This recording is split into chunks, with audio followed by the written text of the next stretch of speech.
যদি নিজের ছেলে নিজের মেয়েকে নেশাগ্রস্ত অবস্থায় দেখতে না চান, ইসলামী ছাত্রী সংস্থা ইসলামী ছাত্র শিবিরে নির্দ্বিধায় দিয়ে দেন, আমি গ্যারান্টি দিচ্ছি এই দুইটা কাজ জীবনে পাবেন না।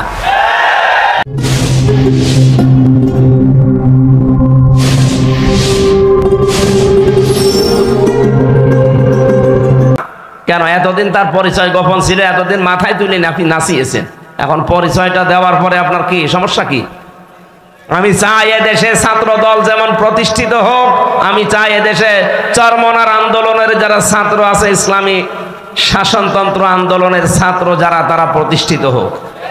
আমি ওইভাবে আমার মন উদার, এজন্য চাই ইসলামী ছাত্র শিবির এদেশে ওইভাবে প্রতিষ্ঠিত হোক। আমার তো ছেলে নেই, আমার মেয়ে আছে। আমি চাই আমার মেয়েদেরকে মানুষের মতো মানুষ করার জন্য একটা সংগঠনে দেশে আমার মন মতো আছে, আমি ধাসে ধাসে পরীক্ষিত, সেটা ইসলামী ছাত্রী সংস্থা। আমি আপনাকে গ্যারান্টি দিচ্ছি, যদি শেষ বয়সে বৃদ্ধাশ্রমে যেতে না চান, যদি নিজের ছেলে নিজের মেয়েকে নেশাগ্রস্ত অবস্থায় দেখতে না চান, ইসলামী ছাত্রী সংস্থা ইসলামী ছাত্র শিবিরে নির্দ্বিধায় দিয়ে দেন, আমি গ্যারান্টি দিচ্ছি এই দুইটা কাজ জীবনে পাবেন না। একমাত্র ছাত্র সংস্থা বাংলাদেশে একটাই, অন্যগুলো আছে ইসলামী যারা আছে, কিন্তু এটা আমি পরীক্ষিত, এদের ভেতরে কোনো নেশাখোর নেই। আপনি আল্লাহর ওলি দেখার জন্য সেই বরিশাল চলে যান, আল্লাহর ওলি দেখার জন্য চলে যাচ্ছেন সেই চট্টগ্রামে, সিলেটে। কিসের আল্লাহর ওলি? আল্লাহর ওলি আপনার বাড়ির পাশে ওই ছেলেটা যে যুবক মানুষ 5 ওয়াক্ত নামাজ পড়ে আর তাহাজ্জুদ আদায় করছে। এটার ট্রেনিং দেওয়ার জন্য ইসলামী ছাত্র শিবির ইসলামী ছাত্রী সংস্থা, এটা আল্লাহর নিয়ামত। আমি আবার বলছি, ছেলে আল্লাহ আমাকে দেয়নি, দুইটাই মেয়ে, এই দুইটাকে এরকম জায়গায় ভর্তি করে দেব। আমার জীবনের কোনো চিন্তা থাকবে না যে তাদের নিয়ে, কারণ ওইভাবেই তারা ধাসে ধাসে গড়ে তুলবে। 5 ওয়াক্ত নামাজ পড়লে রিপোর্ট লেখা লাগে যে আমি 5 ওয়াক্ত নামাজ পড়েছি। আমি পরীক্ষিত এই কারণে বলছি, কয়েকদিন আগে আমার একটা শপথ ছিল, কিন্তু হয়নি। 120টার উপরে আমরা প্রশ্ন দিয়েছিল, পারিবারিক জীবন সম্পর্কে 20টার উপরে। আমি সারা দেশে কোরআনের ওয়াজ করে বেড়াই, অথচ আমি এ পরীক্ষায় পাশ করতে পারলাম না, আমার সিরিয়াল আবার পেছিয়ে দিয়েছে। তাহলে যারা পাশ করেছে ওরা যদি সত্যি পাশ করে থাকে, তারা কোন ধাঁচের মানুষ আপনি টের পাচ্ছেন না? নবীজি যা করেছিলেন আমার মনে হচ্ছে 1500 বছর পরে তাই করছে এই মানুষগুলো। এমনি এমনি আল্লাহ একেবারে সহজে বিজয় দিয়ে দিল। এর ভেতরে কত ঘাম, কত রক্ত, কত কৌশল, কত বুদ্ধি আপনি টের পাচ্ছেন?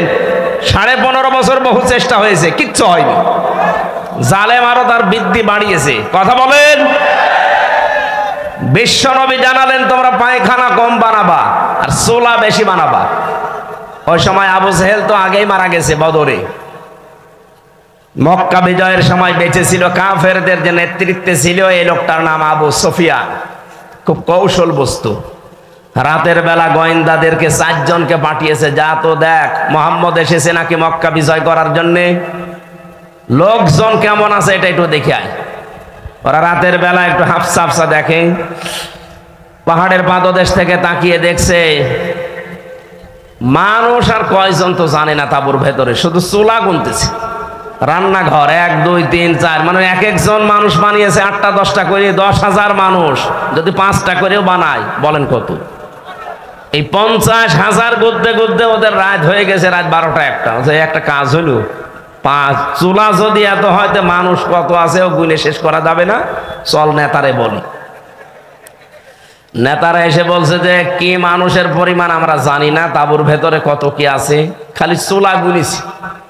রান্নাঘর গণনা করতে করতে রাত প্রায় অর্ধেক হয়ে গেছে, আমরা চলে আসলাম। মানুষের হিসাব আমরা জানি না।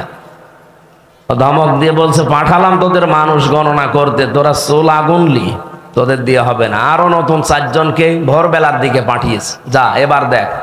নবী যে জানিয়েছিলেন পায়খানা কম বানাবা, আর এ রাতে যেহেতু এ কাজে সবার যাওয়া লাগে, প্রাকৃতিক প্রয়োজন, এক একটা পায়খানার সামনে দাঁড়িয়ে আছে 200 500 700 করে। ওরা গণনা করছে লাইন, 4-5 লাইন গণনার পরে চিন্তা করছে এ তো কয়েক হাজার হয়ে গেল, আর তাঁবুর ভেতরে যে কত আছে ও আল্লাহ জানে, দরকার নেই। যে বলছে কত মানুষ আছে গণনা করতে পারেনি, কিন্তু পায়খানার সামনে যে লাইন, 4-5 লাইন গণার পরে আমাদের আর সহ্য হয়নি, চলে এসেছি। গণনা করতে পাঠালাম কি আর তোরা গুনলি কি? তোদের দিয়ে হবে না, আমি নিজে একা যাব। সকালবেলা গেছি, রোদ পড়ছে যখন চিকচিক করে তরবারির উপরে 10,000 মানুষ দাঁড়িয়ে আছে সকালবেলা।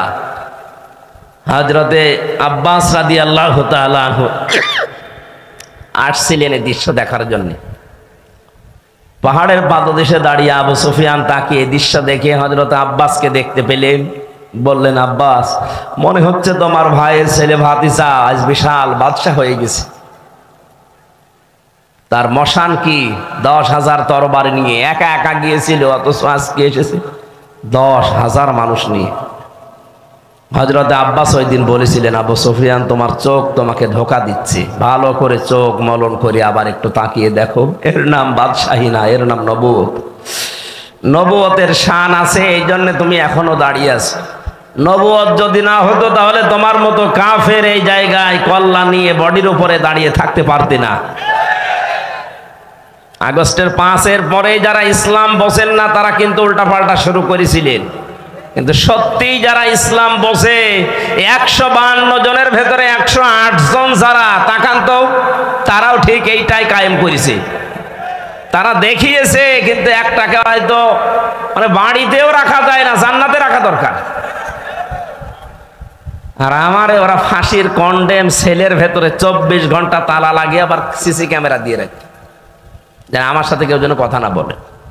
মাওলানা মামুনুল হক আর আমারে এত কষ্ট দিয়েছে, রিমান্ডে তো দিয়েছে মাটির নিচে নিয়ে জেলখানার ভেতরে। আর অধিকাংশ পড়তো আমাদের মালায়ন হিন্দু, দেবদাস, সুব্রত বালা, দেবদুলাল, আশিক কুমার, এ নামগুলো মুখস্থ হয়ে গেছে। 3 বছর এরাই ছিল আমার সামনে।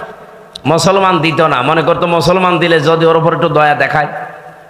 খাবার দাবারের যে অবস্থা, মনে হতো কে যেন খাবারটা মাখিয়ে এরপরে দিয়েছে।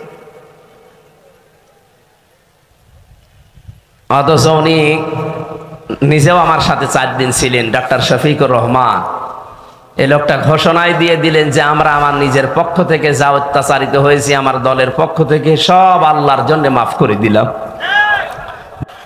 কেবল 15.5 বছরের জঞ্জাল দূর করায় 15.5 দিনে সম্ভব? সময় দেওয়া লাগবে না? তাই বলে আমরা বেশি সময় দিতে চাই না, যৌক্তিক একটা সময় দিতে চাই, সম্মানজনক সময়। তারা যেন এই লেবেল করে আমাদের হাতে দিয়ে ওনারা যেন বিদায় নেয়, নাকি? ইনশাল্লাহ তাই হচ্ছে এবং হবে বলে আমরা আশা করছি। যে মানুষগুলোর এখন এই 1 মাস 12-13 দিন 17 দিন পরে যাদের চুলকানি উঠছে, এই কিছু রাম আর বামরা, এরা ডাক দিয়ে বলছে, না এগুলোর পেছনে সব শিবিরের কাজ। হ্যাঁ, শিবিরেরই কাজ এইটা। কারণ যুদ্ধ ক্ষেত্রে কৌশল অবলম্বন করা এটা নবীর সুন্নাত। এই কথা বলেন না কেন?